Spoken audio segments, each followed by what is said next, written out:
What does a life look like that is burned out completely for God? Even if it ends early, hidden, worn down, and almost forgotten by the world. David Brainerd lived only 29 years. He left no great institution, no lasting organization, no visible success by the world's measure, and yet his life has stirred generations to this day. Why? Because he burned. Not brightly before men, but steadily before God. And in the forests of early America, among a people not his own, when Brainerd came among the Native Americans of the northeastern forests, he found a people shaped by long-held traditions, spiritual fears, and deeply rooted customs. They lived simply, often in small, scattered communities, sustaining themselves by hunting, gathering, and seasonal movement. Their spiritual understanding was marked by what Brainerd described as darkness, with little knowledge of the true God, and a dependence on inherited beliefs and practices that left them, in his words, strangers to divine things. And yet, he did not see them as lesser, only as souls without Christ. His journals reveal not contempt, but grief and a growing compassion, as he came to see that their need was the same his own had once been, light in the place of darkness, and Christ in place of all else.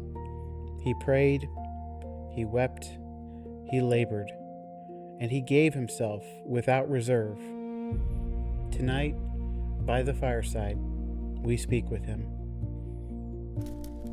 Mr. Brainerd, the night is bitterly cold, and yet you remain here, alone. Yes. The cold presses hard, but it is a small thing. And have been here for hours. Time passes differently when the soul is engaged with God.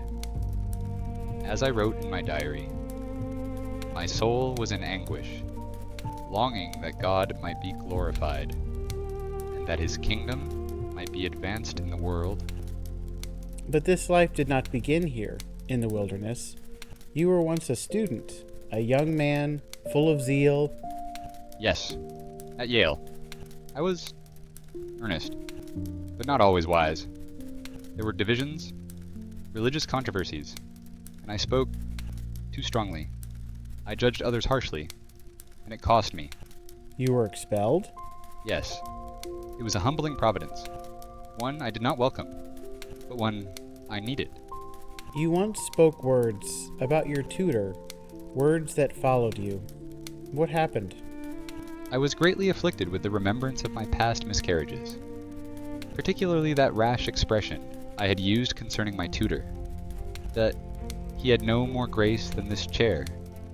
I saw that I had indulged a wrong spirit, that I had not acted with that meekness and charity which the gospel requires.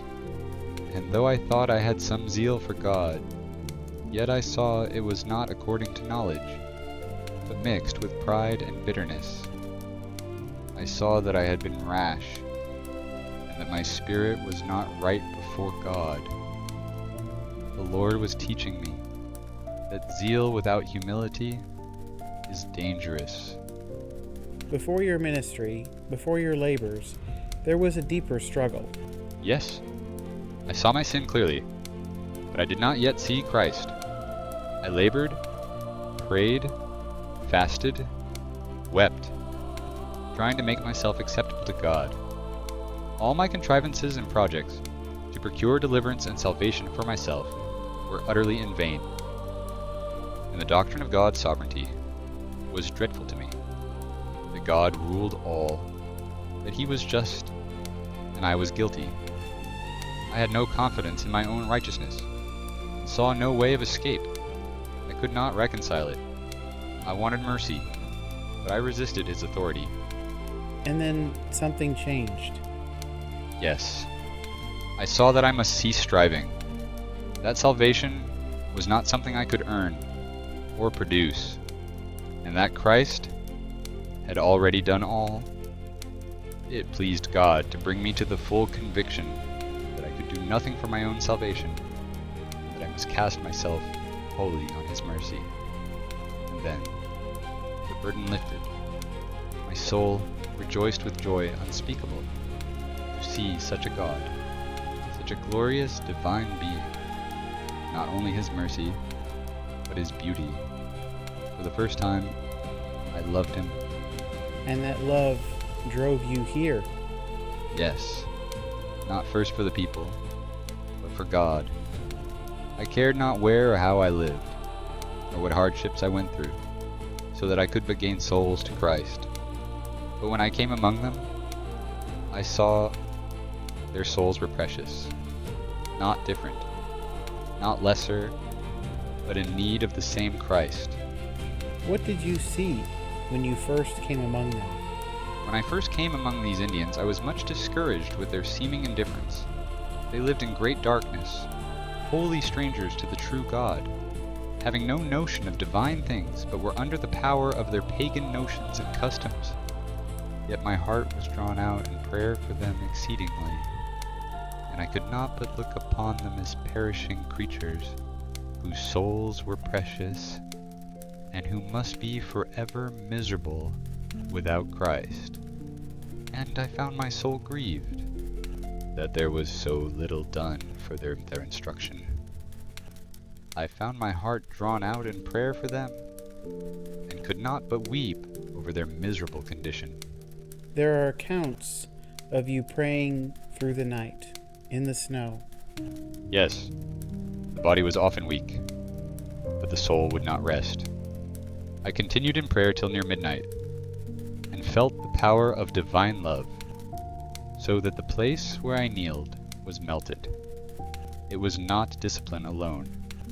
It was longing that Christ would be known. Your body was failing? Yes, constantly. Illness, fatigue, loneliness. But weakness was not an obstacle, it was the means. Oh, how sweet it is to be spent and worn out for God. I did not seek to preserve myself, I sought to spend myself. I longed to be as a flame of fire, continually glowing in the divine service of God.